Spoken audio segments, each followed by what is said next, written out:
Prepare yourself for an entertaining and somewhat informative hour of MMA Talk Radio brought to you by The Joe Show. Timbo Slice and Fight Fit Lifestyle. What's up, guys? Happy Friday. I see your Marines. I don't see your mouth moving. Is it What do you mean? My mouth not moving? I just see Tito, and that's okay. As long as they can see me. Yeah, it's all about you, Joe. You got it on there? Does it look normal? Or is it frozen too? No, Timbo's moving on yours. He's not moving on mine. I think you might have a bad connection there, Joe Show. Yeah, let me try it again.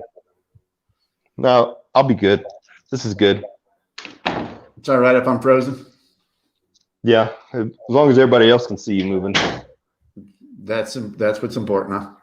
Yes, sir. I can try it again. I got my special guest. There you go.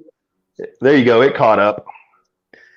So happy Friday, guys. Man, we were off last Friday. Studio was closed for station identification or whatever he was doing. But man, there were some good fights the previous week before that as well that we didn't get to touch base on. I guess it was in Vegas. Did we talk about? No, we did not. Colby Covington and Tyron Woodley. Woodley. We have not had a chance to talk about that one. Okay, so let's start at from the bottom. Kevin Holland versus Darren Stewart. It was a good fight, man. Darren the Dennis Stewart is no joke. He's a big, what are they, 185 pounders? Yeah. Big, solid guys. Darren Stewart has had an up and down career in the UFC and in his his previous organizations he's fought in. Kevin Holland is new and up and coming, fighting out of the DFW under Lamb Martial Arts or Lamb MMA. I'm not sure what the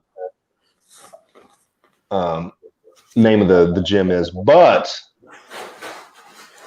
Kevin Holland looked good. It was sharp. It was a good close fight. Even in the interview, I think he mentioned he felt like it was more of a draw than a victory, is what he said in the interview.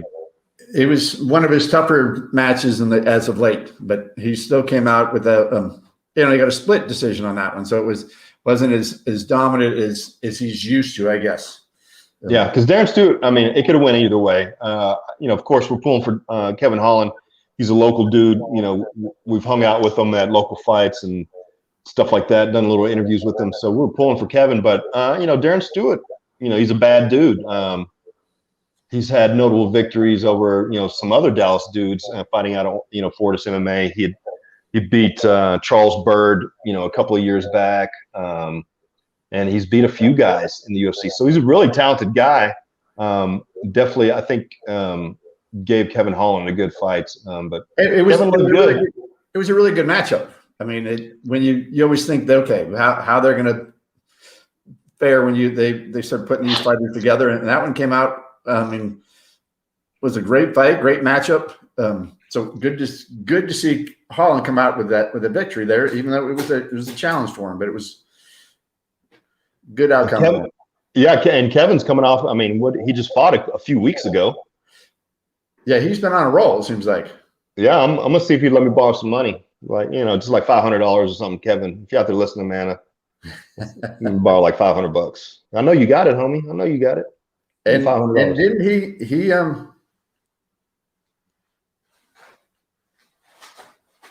he also got a bonus recently, not in this last performance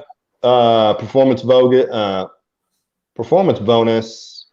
When did he fight again? I'm looking. He wasn't on the previous one. Was he on the card? I can't remember what card he was on. I'm looking though.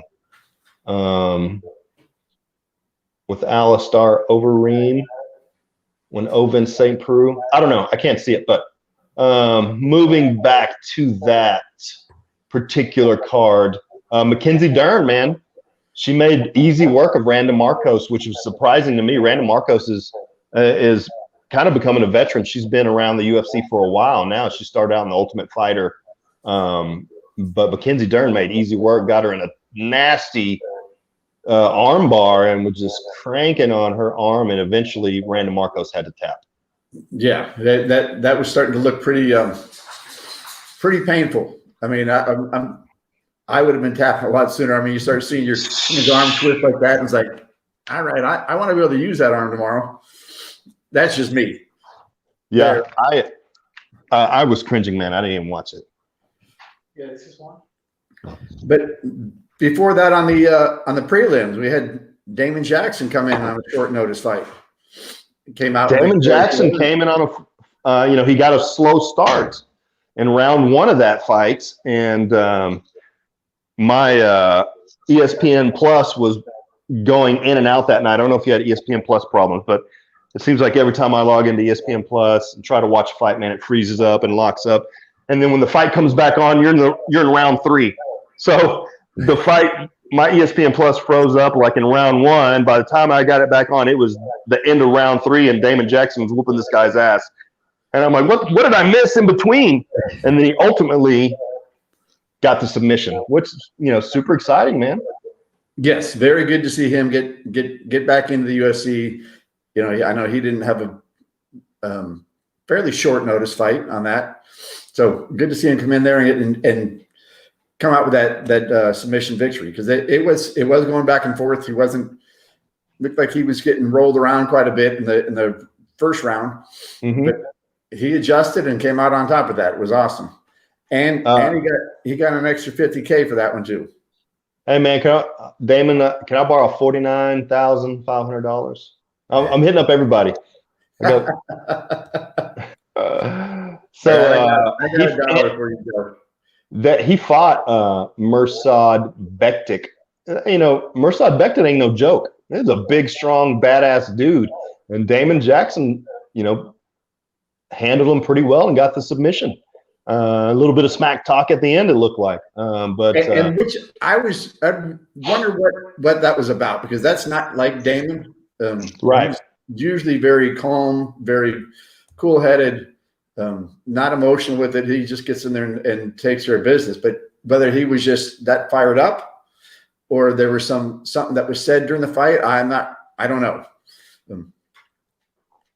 Yeah, I don't know.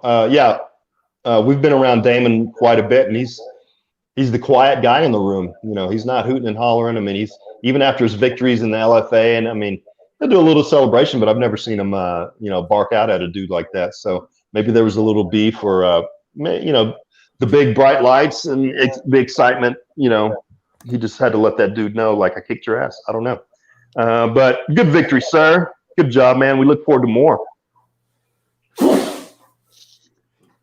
Did you sneeze? So you're still frozen on my screen. I can just see you and Tito. Really? And Tito left me a while ago. No, I can just see you staring at me. I don't know what the problem is with that. But moving up the card, Johnny Walker and Ryan Spann. Ryan Superman Spann, fighting out of Dallas, Texas, Fortis MMA, coming up through the ranks of LFA.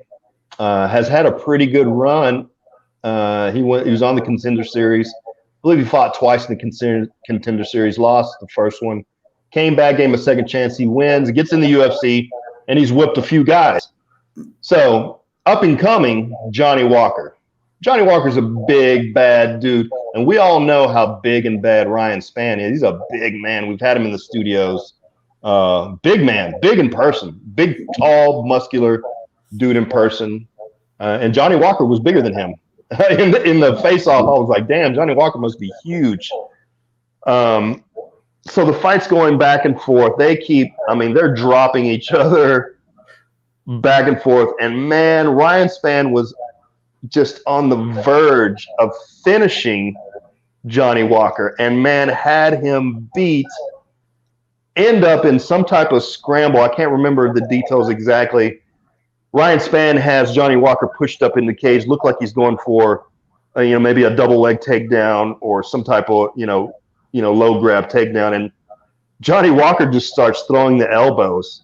Now, to me, watching that, it looked like an illegal shot to the back of the head. And you could hear Saif Saud, Fortis MMA coach, yelling at the ref. Those are in the back of the head, and I believe he was protesting at the end of the fight, which I can imagine, because they did look illegal. I had to go back and watch, but the interesting thing to me on that was, and I thought there's a few of those looked like right to the base of the neck, back of the head, base of the neck there, that the first few looked very illegal to me.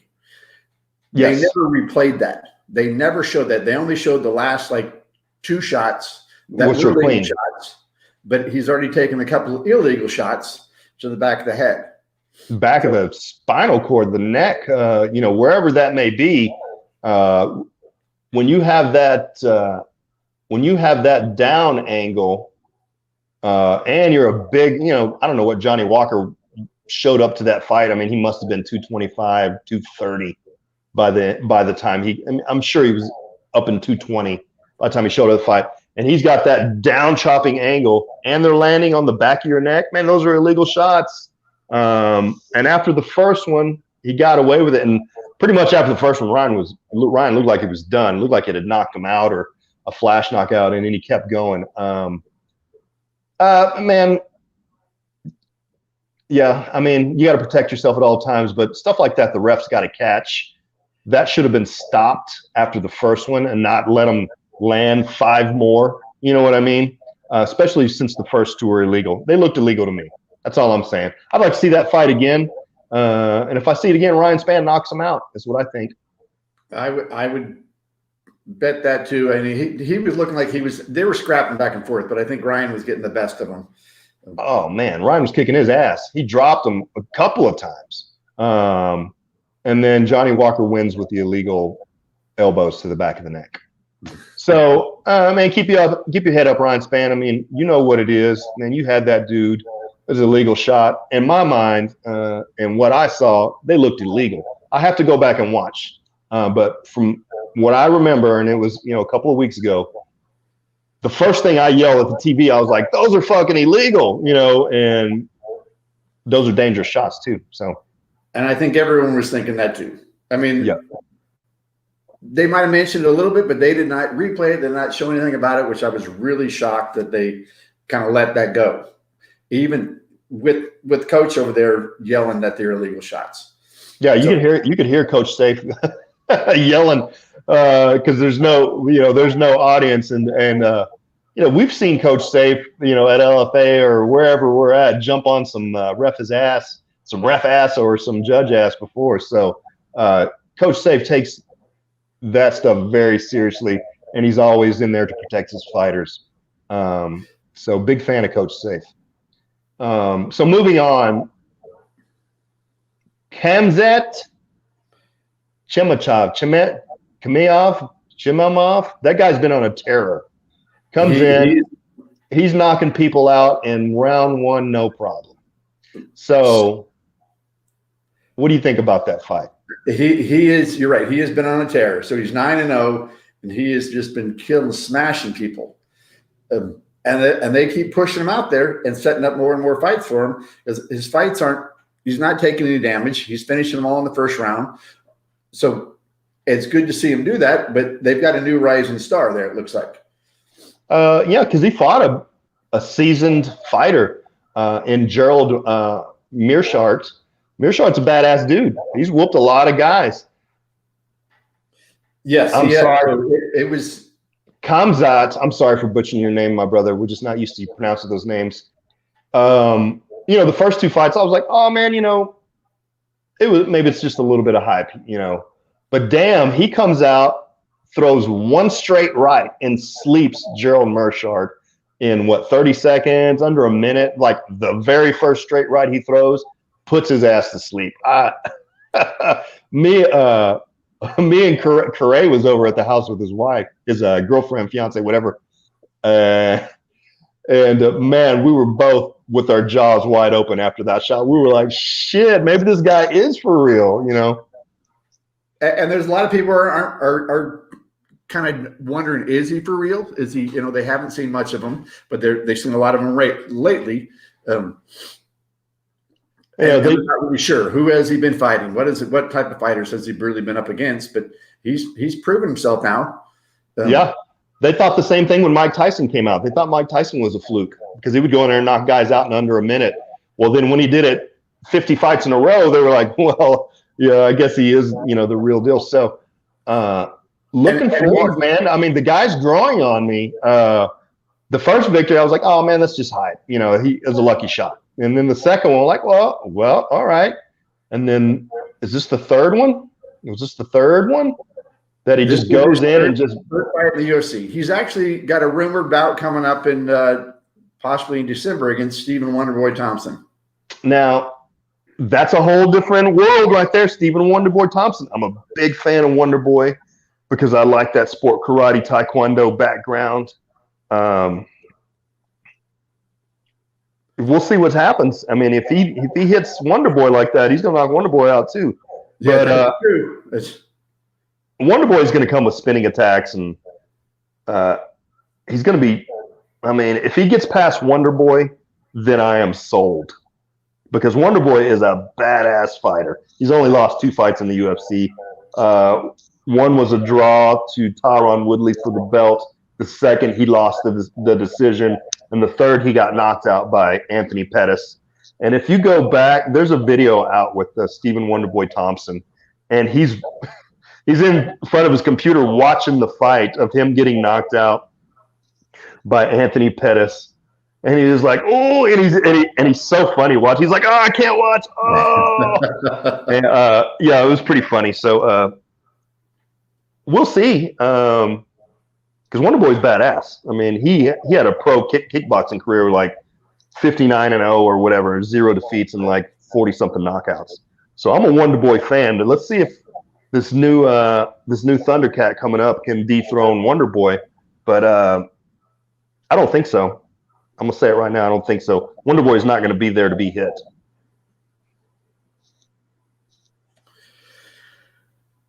It'll be a good one. We'll see. It's a little ways off, so we get some time to look into that more. And it's right now it's just a rumored bout, so we'll have to wait and see if they put that one together.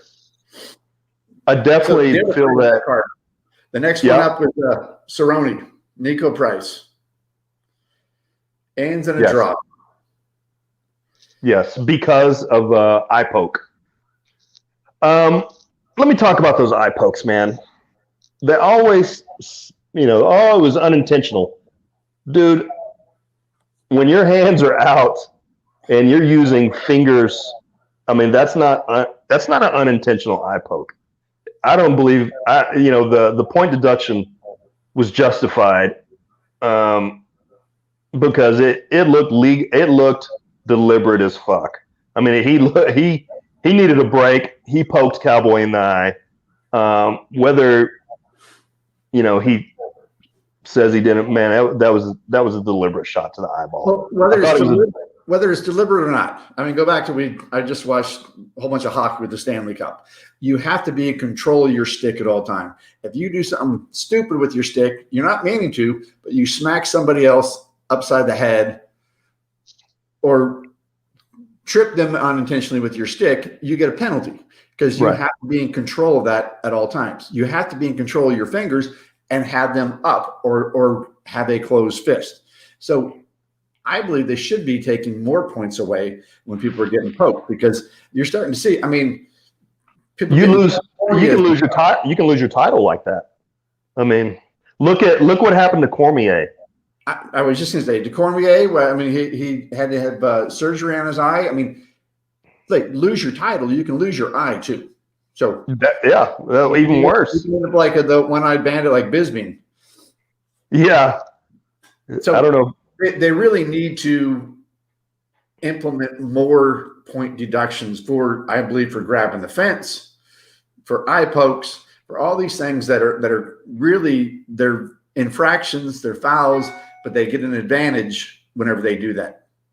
Oh, dude, an eye poke. I mean, you blind the guy, and not a lot of guys come back and win the fight after eye pokes, after fucking blatant nut shots, after you've grabbed the cage 5 times and prevented 5 different takedowns just with a finger hooked into the cage, just enough to keep that guy from taking you down. They should do some type of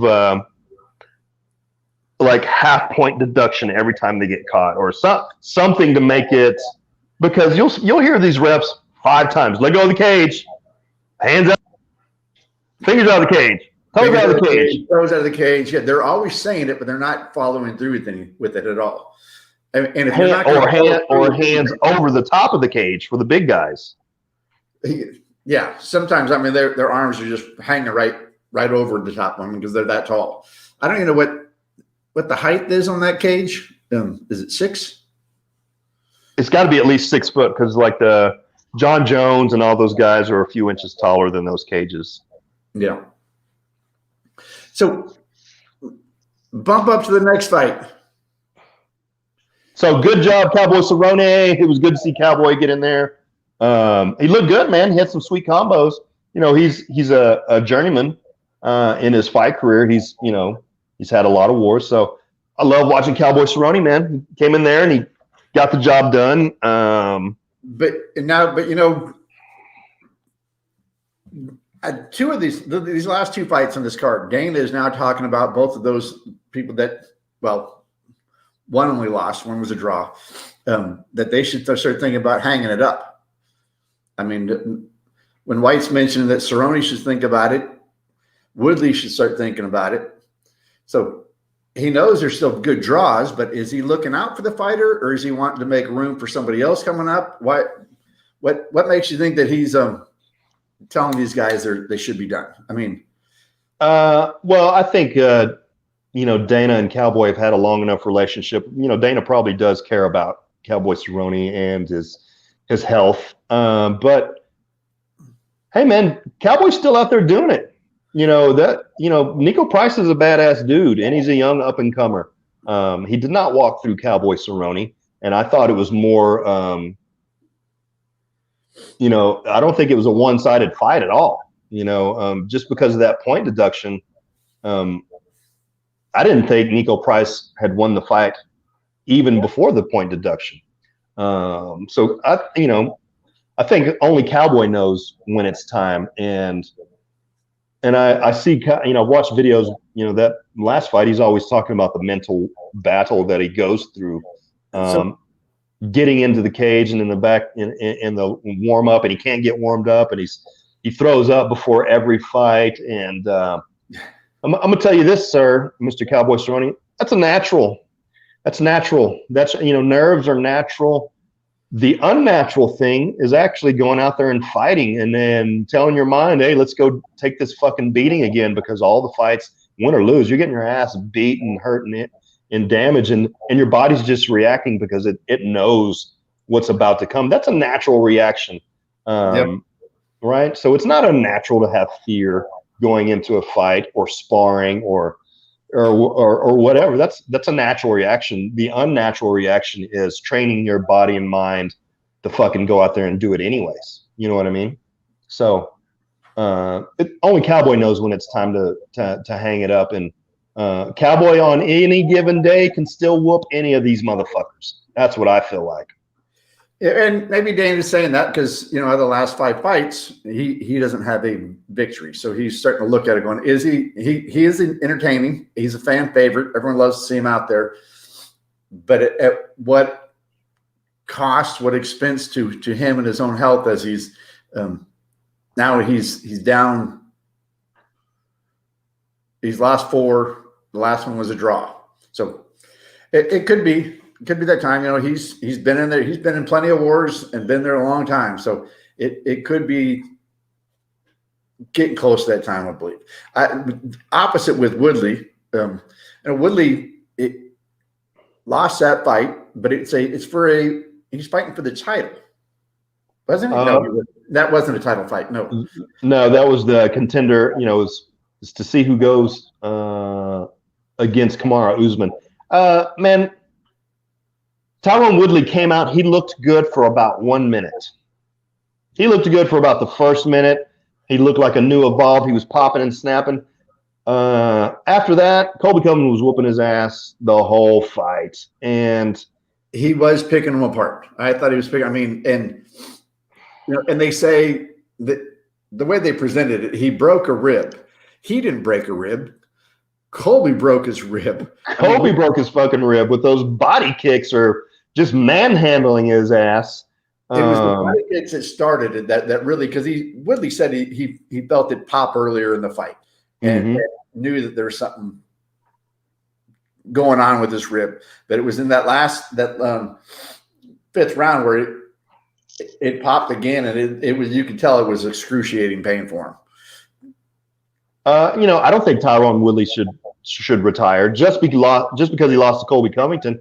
Colby Covington's a badass fucking fighter. Kamaru Usman is a badass fighter. There's still a lot of guys in top 10 that Tyron Woodley would kick. He would kick their ass. Maybe I think he needs to take a little break and kind of clear his mind and fight, a little bit lower in the top 10 guys. Next year, give it a break. If he doesn't need the money, take the time. He's making money, man. Reheal, work on your boxing, get that fire back. He's got to be fired up. I did not think Colby Covington, I said it, I didn't think Colby Covington was going to beat Tyron Woodley. I know. I remember you said that. Didn't we bet a beer on that? Yeah. So I don't know how many beers you owe me or how many beers I owe you, but we'll buy a 6-pack and figure it out. Yes, we need to get together and have that beer too. Yeah, but I was surprised that Colby Covington was so much bigger than Tyron Woodley, and size-wise, height-wise, he had the reach advantage. He had the technical striking advantage, and he just handled Tyron Woodley like it was no problem. And then at the end of the fight, Colby Covington got a lot of hate because the president of the United States calls Colby Covington to congratulate him. And he did not demean Tyron Woodley. The president, said, man, that was a tough guy. That wasn't an easy fight. Congratulations, Colby Covington. So since Colby Covington is a supporter of Donald Trump, all of a sudden he's a racist. I'm like, come on, man. He did come out with some statements and said some things that were, I wouldn't call them racist, but they were going against the norm of society today. Talking about the rioters and everything that's going on. There's some serious shit going on. Is it being played up?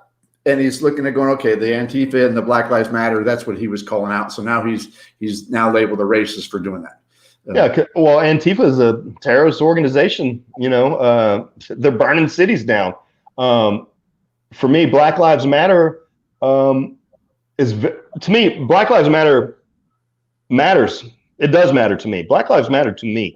But let me say this: it's divided. The Black Lives Matter is divided for the people who really care about Black lives, like me and all my friends who really care about it. And then there's the other part of Black Lives Matter that are just there to cause trouble. And there's a good portion of the individuals that are out there protesting and that are involved with Black Lives Matter that are yes, want to see improvement. They're on the up and up. It only takes a few people with anything to create freaking havoc and bring a bad name upon it. I mean, AK the police. A few policemen do some stupid things, and now everyone wants to defund them and blames the police for everything. But let's move on past that so we don't get into political shit. Yeah, definitely not. But Black lives do matter. They do. It's just there's good and bad in each crowd. There's good and bad cops. There's good and bad on each side. There's good and bad on the Republican side, the liberal side, whatever side. There's good and bad on both sides. So, but Colby Covington. What about last week's fights? Did you watch all of those? Hell yeah. I did. I didn't get to see any of the prelims, so I was watching. Yeah. Do what? I was watching hockey that night, so I didn't see. I didn't even know hockey was going on. I had hockey, I had football, college football, and fight. So I'm bouncing all over the place, and I didn't see too many of the prelims. Well, the most entertaining one for me was Diego Sanchez and Jake Matthews. Jake Matthews just a big ass. What is Diego? 170. They're fighting. Jake Matthews looking like a pro bodybuilder at 170. He looked like he was 200 pounds. And won the 3-round decision against Diego. Diego's just undersized. As much as who's not a fan of Diego the Nightmare Sanchez? Such a scrapper, such a veteran in the game, but undersized for that weight class. The weight class has outgrown him over the years because these guys are just bigger and stronger. And for a number of years, yes, he's been in there a long ass time. And I don't know when. I don't remember. Should be retiring. I'm starting to think that Sanchez should be looking towards the end of his path there.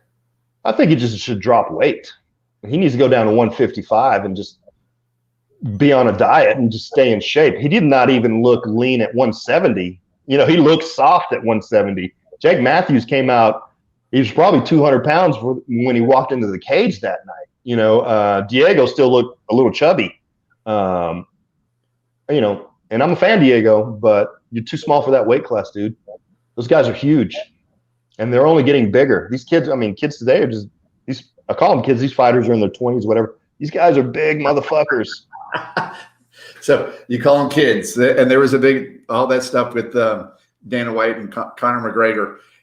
And Dana White still refers to Conor as kid. No, Dana White's 50 years old, 40. We're in our 40s. What? You're like 103. These guys are kids to us. Yes, they are. Yes, they definitely are. So that Diego, Ketlin Vieira beat up Sijara Eubanks. Sijara Eubanks just looked tired for me that fight, and I know she had just fought just a couple of weeks ago, and she just didn't look full of energy. So she got the decision. Who else was on there? She beat Julia Alba like 2 weeks ago. Yes, 2 weeks ago. So rightly so, where she looked a little tired and like she didn't give herself enough time to her body enough time to recover. Right. So she was a little slow in that, but she fighting for a paycheck. I mean, why go? Well, she probably, she thought she could win. Obviously she was going in for the win. B, she needs the money. They don't make these undercard UFC fighters. Even she's on a main card. They're not making that much money, dude. If you make, I don't know what Sijara makes. Say she made $10,000 on her last fight. He's probably made like 10 and 10. So you make 20 grand, then you got to pay your taxes. By the time you pay your what I read here on Capology, where it says career disclosed earnings, 116,000. Especially when I heard stories a couple of weeks ago that Daniel Cormier was getting money sent to him after the fight that wasn't included in the fight, where he's getting $500 to $1 million extra check written to him. So I'm not sure, and it's. Sijara Eubanks didn't get enough. But it's really none of our business unless they put it out there. And I don't know when I see this, I don't know if it's a legitimate number or if it's just a guesstimate on. Yeah, she was a 10 and 10 fighter, and based on her wins and losses or whatever her contract was. Right. So she probably needs the money just to pay the taxes. You got to fight twice just to make the money because you got to pay so much taxes on the last money. You got to pay your corner, your management, your whatever's involved in it. Steven would know more than about that. But if you make $100,000 a year in the UFC, you're only getting half of that. I bet you. From gym dues and traveling here, but they are self-employed fighters. Yes. Those are all tax write-offs. Everything that they do in their life is from supplements to the eating healthy and with the fit meals prep type of stuff. That's all a write-off. So you're going to take your AGI down to next to nothing, even though it's going to be next to nothing because you're already paying out all that money. Yeah. So she probably needed the money. She probably thought she could win too. And if she would have been, she looked tired that night to me. So The other girl won. And then let's see. Kai Kara France fought Brandon Royval. So I didn't really pay much attention. I think I was making some mixed drinks during that. Or I was rolling a joint or something. I don't know what I was doing, but I didn't really watch that fight. Well, that would have been the good fight to watch because that was the fight of the night. Was it? Which one? What happened in it? It was a good battle back and forth from when I was flipping channels back and forth. So it was a good battle to going back and forth, and then he ended up with the guillotine in the second round. But it was impressive enough for Dana to give them fight of the night. Oh man, I'll go back and watch that one then. I missed it. So it was when you look at that, when you look at fight of the night and performance bonuses, it was the last 3 fights on that card. So that was fight of the night. Then the next 2 winners both got performance of the night and an extra $50K. So Blachowicz, he came out and beat the hell out of Dominic Reyes. He did. I mean, and they kind of took their time with each other in the first round. And what was really cool about that is I watched an interview with him before. He predicted knockout second round. So he laid it all out there before the fight even started. He went out there and did exactly what he said he was going to do. So he probably knew he was going to go easy, throw some leg kicks out there, and take his time with it in the first round, and then came out. And they both came out a little bit harder and faster in the second round. Reyes started the second round with more connecting more punches, but it just turned around and then took him out. Blachowicz landed 41 shots to 21 shots. 1 knockdown, and that was it. That 1 knockdown looks like that was the end of the fight. Got caught got caught. Dominic Reyes got caught in the squabble and got caught. Dropped, lost the fight. But Blachowicz, I have a hard time with his name. That left body kick to Reyes. Oh my gosh, that was unbelievable. Holy shit. It looked like it was bleeding.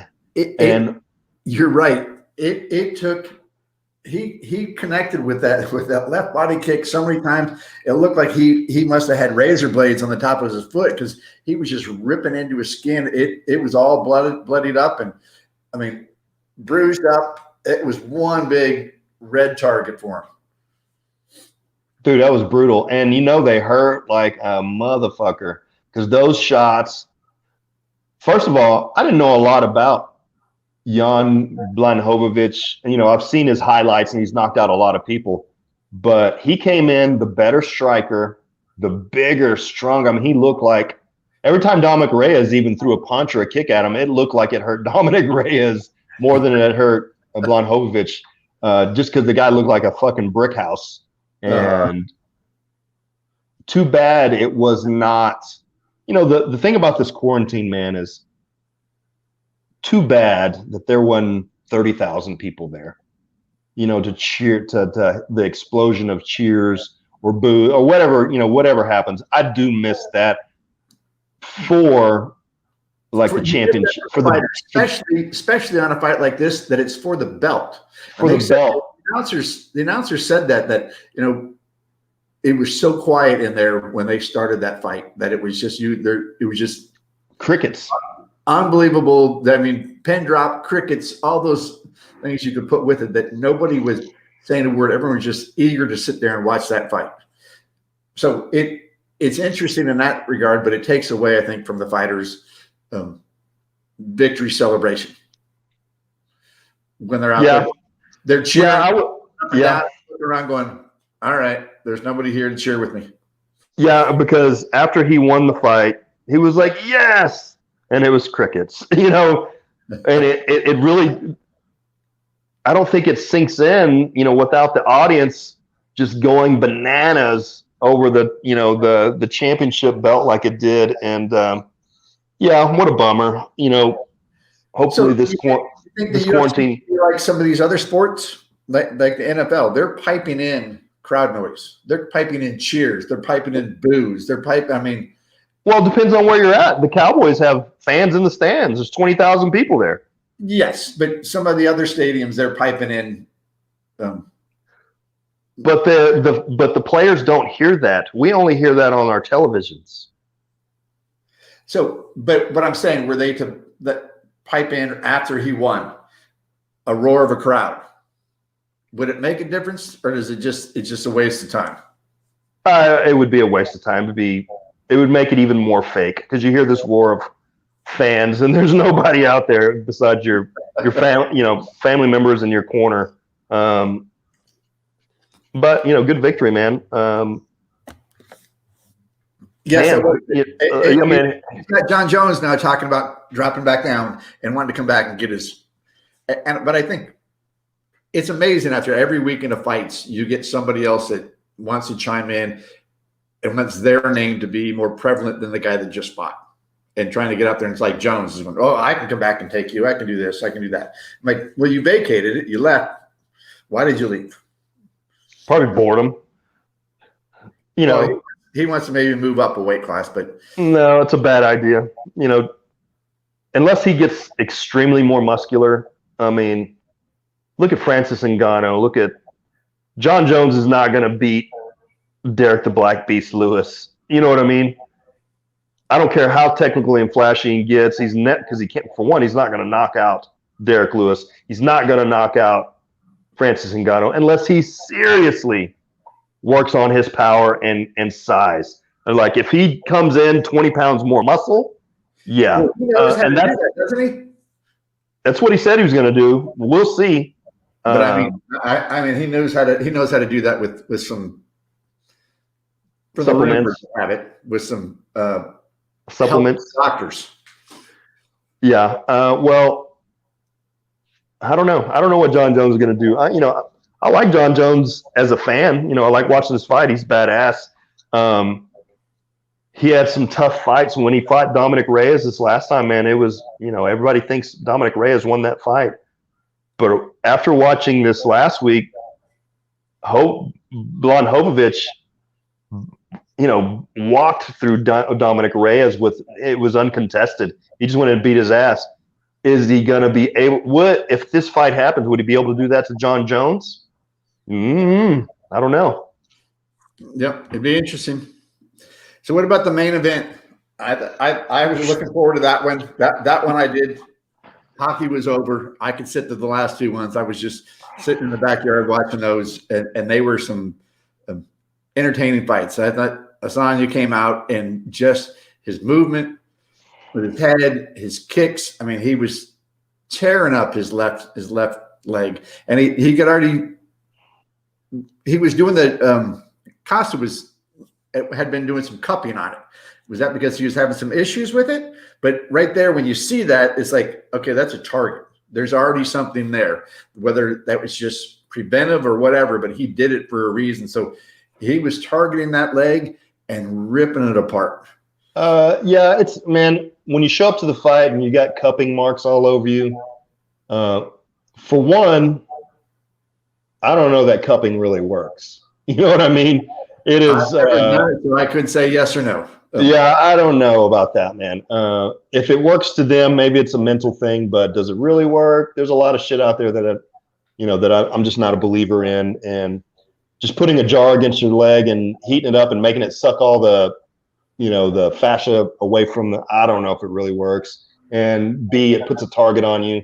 And Israel Adesanya destroyed his legs. Paulo Costa froze. He froze in the big lights. Even though there was nobody there, it was a terrible performance by Costa, man. Well, he tried to be the showman. He came out and their stare down. He pulled out his black belt, gave Asanya a white belt. We threw it back at him. But even during the fight, he was telling him, okay, kick me in the leg more. Come on, do this. And he obliged him. He kicked him in the leg more, and it made a big impact. But he was sitting there dancing around, thought he was putting his hands down, thought he was going to take him no problem. So I think he was doing too much of that in the first round and absorbing all those leg kicks. He didn't check a single one of them, it seemed like. And then it comes to the second round, he doesn't have that movement. he was Well, much slower then. yeah, and he never pulled the trigger. You know, everybody knew if Paulo Costa had a chance, it was going to be make Israel Adesanya brawl, push him against the cage, and throwing haymakers to the body, the head, the body. I mean, he tried to play Israel Adesanya's game, and he just didn't have the striking capability to do it. Adesanya completely wiped him out. He did. There's a couple of times that Costa did rush in, was really trying to get him against the cage, and you could see that Adesanya knew he didn't want to be there. He did. He moved left, right, and circled around and got out of that every single time. And he worked. He almost looked a little. There's a couple of times he looked frantic trying to get away from that.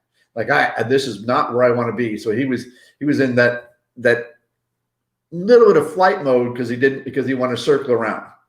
And he was able to do that, and that's where he wanted that fight to take place. And because he had that range out there, and with those kicks, Costa never got a chance to even come in and throw too many punches. He was just at legs length. Let's see. I'm going to look at this. So, man, Adesanya attempted 84 strikes to 26 strikes of Costa. Adesanya landed 55 significant strikes to Costa's 12 landed strikes. One takedown by Adesanya. Paulo Costa froze, did not pull the trigger. But let me say this. Israel Adesanya ruins his victory at the end of the fight. At the end of the fight, he beats, he has Paulo Costa face down and he starts humping Paulo Costa's back. Come on, man. Nobody wants to see that fucking shit. Have some, man, be a champion, dude. Don't do stupid shit like that. For me, it was a great performance. And I was like, damn, Adesanya was tearing his up. And then when he did that at the end of the fight, I was like, dude, come on. That's just fucking bad sportsmanship. It's disrespectful. Whatever you have, man, present yourself as a champion, not a fucking idiot. And that's whether the emotion got the best of him, and he didn't really go back with all the showmanship that Costa was giving. He didn't look like he was pushing that back to him. He waited till the end of the fight and threw something out there that he probably regrets now. I would assume he does. I mean, maybe looking at going, what the hell were you thinking? Yeah, man. I mean, you could have flipped the guy off or talked some shit. But don't get on the guy's back and start humping him, man. Come on. Really? I don't know what message he was trying to send by doing that, but it kind of disgusted me. I was like, bro, come on. It was disgusting, but I'm sitting here laughing because it's to see the fighter mentality and the stupid things they do. But it's men, like you said earlier, that they're just in that cage beating the shit out of each other and fighting for their life. So, and his first thought was to simulate having sex with this guy. I mean, that was what you were thinking, bro. Come on. Would you ever see Muhammad? Would you ever see Muhammad Ali knock somebody out and then jump on him and start humping him? No. He was a classy man. He didn't do that. Yeah. I guess it is a little different than the Black Beast getting out there going, how are you going to celebrate? Well, I'm going to go home and throw my wife's legs up in the air. Yeah, but he wasn't going. He wasn't saying I'm going to. Himself, he's not doing an act to somebody else. Right. You're not. You just beat this guy handedly, impressively. It was impressive. Israel Adesanya is the real deal. But don't ruin it at the end by doing stupid shit like that. That part turned me off. I was like, come on, dude. Really? It would be wise of him to come out and make a statement and apologize. I get it. He was caught up in the moment. But the first thing you think of is to simulate humping this guy's ass. Come on. So UFC fans. Can you imagine, since you said you watched it with Corey, what Corey's No, he wasn't there. That was the fight before that. Okay. That was the weekend before that. But yeah. I don't know. It bothered me, man. But Israel Adesanya is the real deal. Is a badass. But don't tarnish the fight by doing stupid shit like that, bro. If you want to flip the guy off, yeah, cool. That kind of stuff's fine. But don't go over there the guy is obviously not even, he's barely conscious, and you're over there humping on him. You know, come on. In front of the whole world on television. You're it right. just looks, It was pretty bad. it looks bad, dude. It looks bad. Bad move. Sure, Yeah. he got a phone call from his mother saying, "What the hell were you thinking?" Damn. Yeah. And yeah, nobody wants to see that shit, bro. Come on. Win your fight, be a champion. You know, if you want to flip the guy off or yell some shit at him, that's fine. You know, don't do shit like that. All right. We don't got much time left this weekend. Holly Holm. Ooh. Man, you know who I'm really looking forward. I'm looking at this card. A lot of undercard guys that I really don't know who they are. Court McGee's fighting. He's kind of Carlos Condit and Court McGee. That should be a good fight. Carlos Condit's a veteran. He's been around forever. So is Court McGee. Court McGee is going to be considerably bigger. Carlos Condit is a bad motherfucker from way back, but has suffered a lot of injuries along the way. Moving up the card, Germaine de Randamie fighting Juliana Pena, the Venezuelan vixen. Where has she been? Where has Venezuela? The last time we saw her was in Dallas at the Bomb Factory. I got an interview with her. You remember that? She had just had her baby. I think the baby was a year old at that time. And we asked her, when's your return? No, that was 2 years ago. That was over a year ago. And she's like, oh yeah, I'll be back. You know, it's going to be a little while. So I guess she's coming off an injury, but that's a tough fight for Juliana Pena to come straight back to the UFC. She hadn't fought in several years. Well, she did beat Nika Montoya in 2019. So did she? A little over a year ago. So that was July 2019. Okay. I didn't know she had fought that recently, but still, that's over a year ago. So maybe she just, I know she's doing commentating. She was at Combates America as an announcer or a commentator. But Germaine de Randamie, she's so dangerous. She's she's a kickboxer from the Netherlands. She's got the reach advantage. She's got the power. Juliana Pena, I think, was a wrestler. Maybe she'll have the ground advantage. So we'll see. That'll be a good one. I mean, yeah, she's coming off a loss to Amanda Nunes, but we all know Amanda's one of the toughest pound for pound fighters out there. So that will be a good matchup. And so the main event, the preacher's daughter, Holly Holmes, fighting Irene Aldana. And, I like Irene Aldana in this fight. It's a good matchup. She's up and coming. Mexican fighter. She has very scrappy hands. She likes to kick and throw down, punch and kick. It's a tough fight for Holly Holmes. Holly Holmes should have the boxing advantage, Yes. but we don't know. I believe she should have that boxing advantage. I think she has the advantage all the way around. I mean, Aldana is going to want to probably take her down, and I don't know if she's going to have that much. She's going to want to take her down because she won't be able to deal with her on the feet. But I don't know if she's going to be able to get in there and take her down. Yeah, I'm a Holly Holmes fan. I'm pulling for her all the time. Holly Holmes could be world champion again one day. You never know. She's that good. See how she does, tomorrow night. I'm really looking forward to that fight. It's going to be really good. Holly Holmes is 38, so she's getting late in her career. She's definitely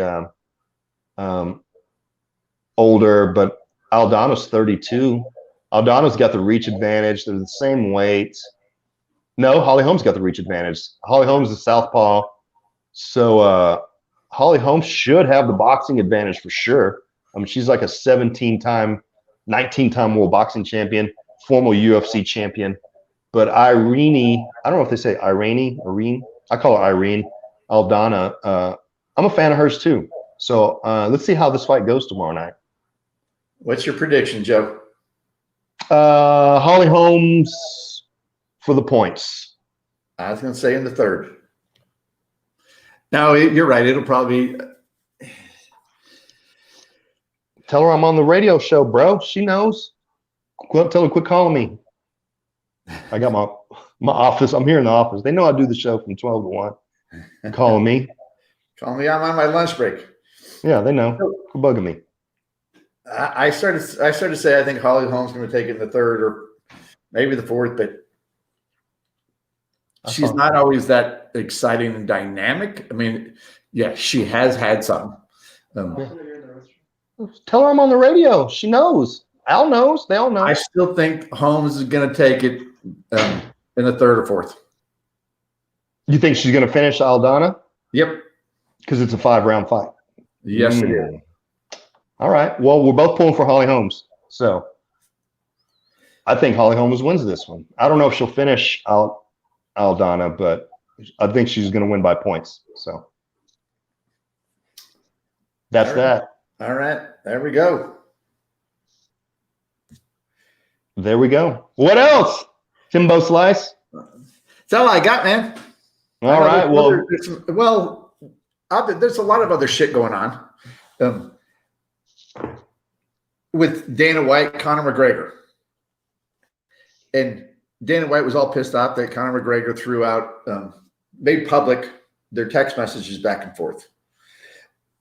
I kind of understand where Dana White would be pissed at that. He goes, yeah, these should be between us in private. It's kind of like, you know, you get pictures sent to you and think, should you be sending those out to everybody else? Or are those just for your eyes only? But when Dana comes out and twists it and turns it a little bit and tries to make the fighter look like they're not willing to participate and do what Dana wants, and he's done this with other fighters. So for him to stand up and say, okay, I'm going to throw it out there and say, I'm going to call bullshit on you. I mean, and Dana's always seemed like he's there for Conor and working with him through all of his legal troubles and everything else. Yeah. But he got a little pissed at him, and now you got McGregor saying, all right, if we don't have a fight and Dustin Poirier doesn't have a fight, let's do a charity sparring match. And trying to set something up. And whether that's really going to come out and come to fruition on that, or is that just a ploy to get back at Dana and say, okay, we really want to fight. We're going to do this if you don't have something for us. Yeah. So Manny Pacquiao versus Conor McGregor. What do you think about that? I wouldn't fucking pay a penny for it. I don't give a shit. You don't give a shit, huh? I think I do want to see that fight, but I'm going to tell you this. Manny Pacquiao is not going to carry Conor McGregor like Floyd Mayweather did. Floyd Mayweather, for people who know boxing and fighting, Floyd Mayweather carried Conor McGregor through that fight. And if you don't know boxing lingo, carrying another fighter means not whooping his ass immediately, dragging out the show. Floyd Mayweather could have finished Conor McGregor in 1 round. But for the ratings, for the pay-per-views, he let it go 6 or 7 rounds. The minute Floyd Mayweather started punching Conor McGregor, it was fucking over. Manny Pacquiao is not going to fucking carry. The ref stopped that fight before McGregor even got knocked down. He started taking a few shots, and the ref came in and stopped it. Like, all right, we can't see any more of this. Like, he was out there trying to protect Conor from getting beat up. Conor was out on his feet. Go back and watch that fight. Soon as Mayweather threw 2 or 3 shots that landed, dude, Conor didn't know where he was. And he suffered a severe concussion after those few shots. He was on medical suspension for a long time. That's what I read. Manny Pacquiao ain't gonna play that shit. Manny Pacquiao is gonna go in there and blast Conor McGregor in round 1 if this goes down. He don't give a fuck about the ratings, the money. Let's carry Conor McGregor and make Conor McGregor look good. He's gonna go out there and try to knock Conor McGregor out in round 1. That's what I think, and I'd like to see it because you don't want to fight Manny Pacquiao even in the parking lot. Manny Pacquiao is a bad motherfucker. Boxers go against boxers and MMA go against MMA. I think the crossover back and forth it loses a lot.